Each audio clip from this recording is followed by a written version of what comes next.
Paul, et si j'étais Dieu?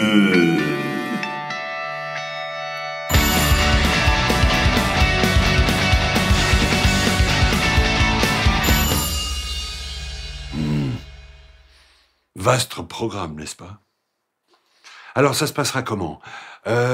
J'aurai contrôle sur tout? Les femmes, les hommes, la nature elle-même? Il me faudra un matériel informatique ultra sophistiqué. Un genre de super méga ordinateur quantique. Un SMOC? Ouais, c'est ça, un SMOC. Ouais, le nec plus ultra pour le boss du ciel. Moi.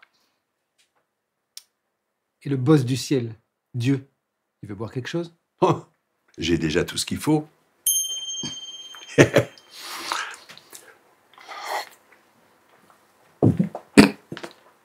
Je prendrais bien un thé, s'il te plaît, Paul. Donc, je serai en contrôle de tout. The Big Boss, le grand créateur. D'un côté, il y aurait moi, de l'autre, ma création. Je serai penché à la balustrade de mon royaume et j'observerai mon monde. J'observerai toutes celles et ceux qui me prient avec ferveur. J'essaierai d'être grand et digne en répondant correctement aux questions et attentes de chacun et chacune. Vaste programme, dis-moi. Oui, mais ce serait une formalité pour moi, je suppose. Paul, ce SI est de loin le meilleur SI de tous. Être Dieu, c'est génial. Il n'y a rien au-dessus de ça. C'est peut-être même la dernière fois que tu me vois ici. Qu'ils t'entendent. Tu parles de moi, là? Peut-être.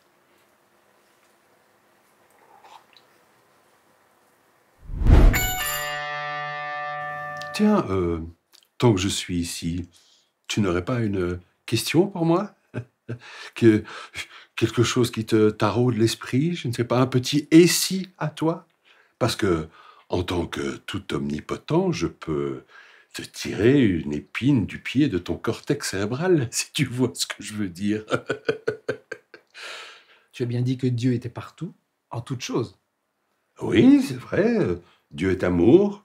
On peut même, oui, on peut dire que Dieu est, et que derrière ce verbe « être », chaque qualificatif peut définir une expérience qui peut être d'ailleurs infinie. Waouh! Oh, je m'épate moi-même, là.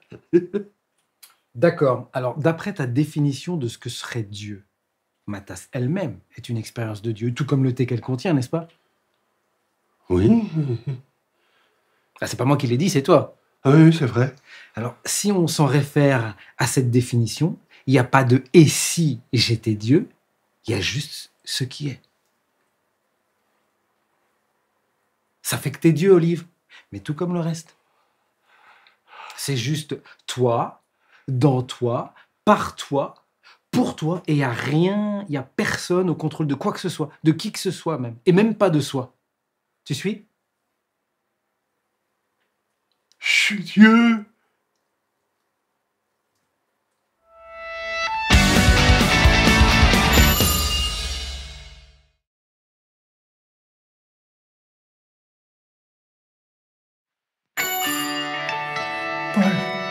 Paul, et si je ne pouvais plus mentir du tout?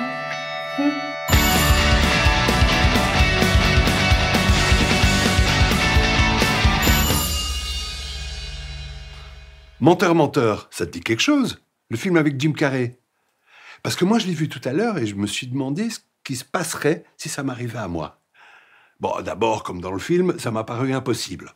Et puis, je me suis dit que ça m'aiderait peut-être à être une meilleure version de moi-même. Tu veux boire quelque chose? Ah, là, par exemple, à cette question tout à fait protocolaire, je pourrais répondre par un oui tout à fait automatique et plus ou moins poli, ou alors ma réponse serait guidée par le fait d'avoir soif, ou pas. Je sais pas. Tu veux boire quelque chose? Bon, mais puisque tu insistes, un thé? Bon, de mon côté, ne plus pouvoir mentir m'obligerait à changer plein de choses de mon existence. Mais attention, tout le monde est concerné. Hein, parce que il ne faut pas se mentir, tout le monde ment. Ah, pour sauver les apparences, par omission, on ne dit pas toute la vérité. On la travestit, ce qui revient à mentir. Toi, tu mentirais, c'est vrai. Mais évidemment, Paul, tout le monde fait ça. Un exemple. Tous les matins, je me retrouve coincé dans la cage d'ascenseur avec ma petite voisine, charmante au demeurant. Le problème, c'est qu'elle a un énorme souci de confiance en elle. Ah, je le sais, je le sens. Il faut tout le temps qu'on la complimente sur son apparence. Le hic, c'est que ses goûts vestimentaires sont d'une crispante infamie pour l'œil. Mais il n'y a rien à faire. Je dois lui donner ce qu'elle veut. Oh, jolie robe ce matin. Et pourtant, je te promets que j'essaye tout pour ne pas me retrouver coincé jour après jour avec elle dans l'ascenseur. Eh bien, rien n'y fait. C'est comme une malédiction matinale. Quand je sors, elle sort. Oh, mais franchement, il y a un truc de très louche là-dedans.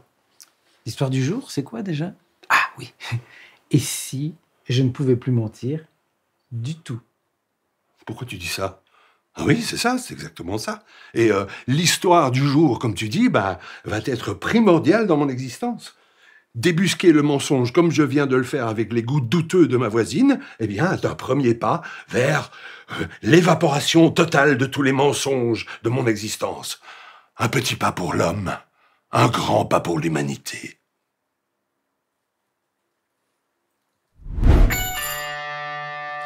Je me pose une question quand même. Et j'imagine que dans ton élan de vérité absolue, tu vas facilement pouvoir y répondre. Je t'écoute, Paul. Mentir aux autres, c'est une chose. Mais se mentir à soi, t'en dis quoi? Comment ça, j'en dis quoi? Pour le moment, apparemment, tu mens toujours à ta voisine, non?